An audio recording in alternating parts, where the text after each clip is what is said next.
In September 1936, a memorable rail excursion fan trip operated in two sections over the New York Central's Catskill Mountain Branch, formerly the Ulster and Delaware Railroad.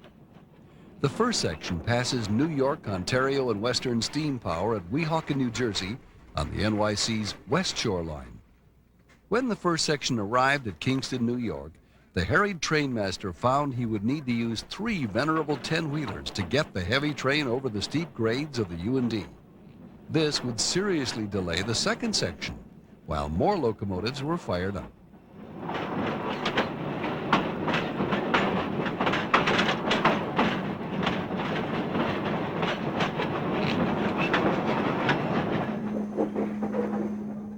Former Ulster and Delaware 10-wheelers number 811 and 817 are coupled to the head end at Kingston.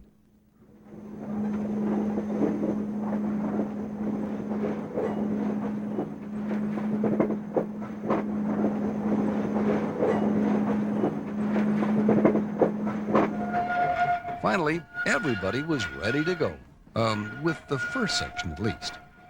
The special train pulls into Kingston Station.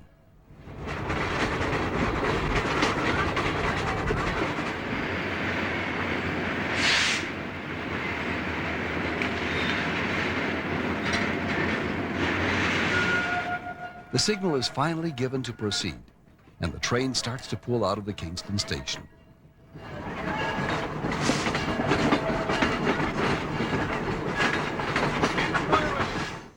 But with the long, heavy train tied to the rear coupler, the first few attempts to get moving were not successful. Finally, the wheels dig in, and the train moves.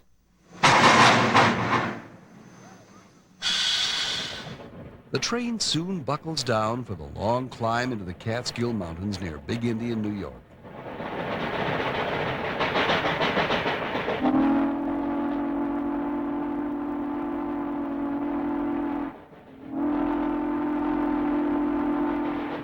Back on the rear of the long train, the third locomotive also had its work cut out for it.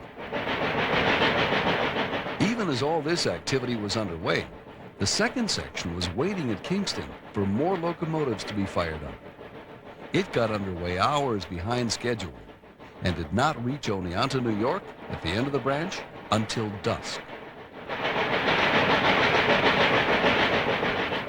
Further consternation resulted after the lead locomotive was uncoupled to proceed over a spindly steel trestle ahead of the second locomotive to lighten the load on the span. After the rest of the train was safely over the bridge, the excursion director told the trainmaster that the diners in the train's consist weighed more than the 2 locomotives coupled together.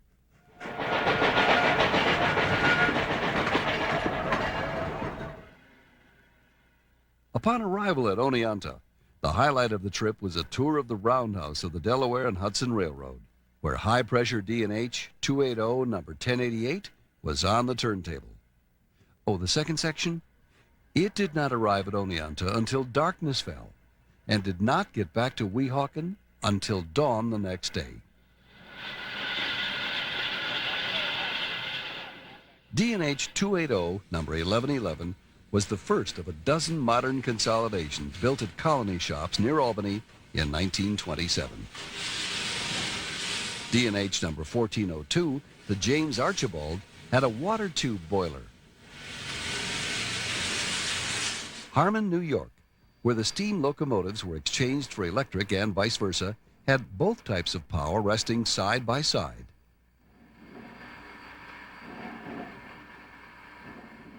The Erie Railroad makes a call at Middletown, New York in the late 1930s, where a Class K4 with a distinctive Vanderbilt tender switches the interchange.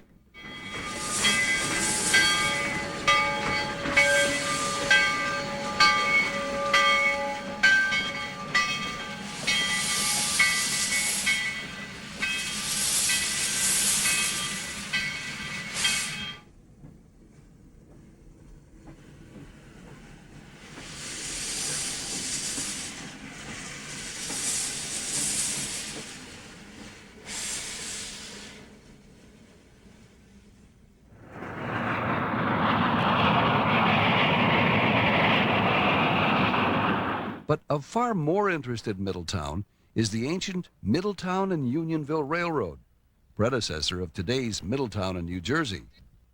M&U locomotive number 6 arrives from the south with a milk train.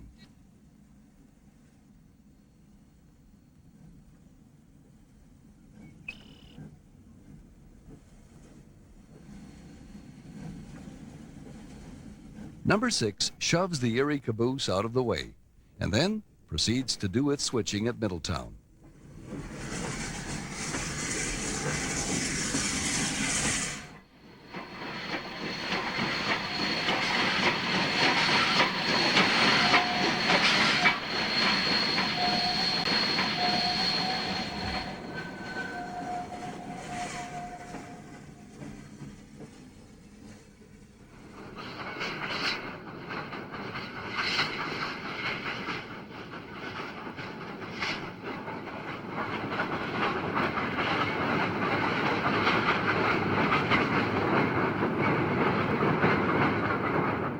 This station serves today as the headquarters of the Middletown and New Jersey.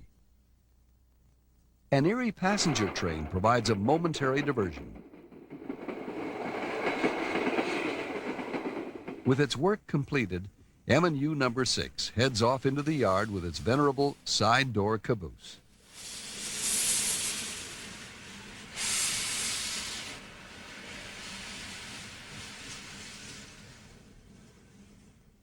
A New Haven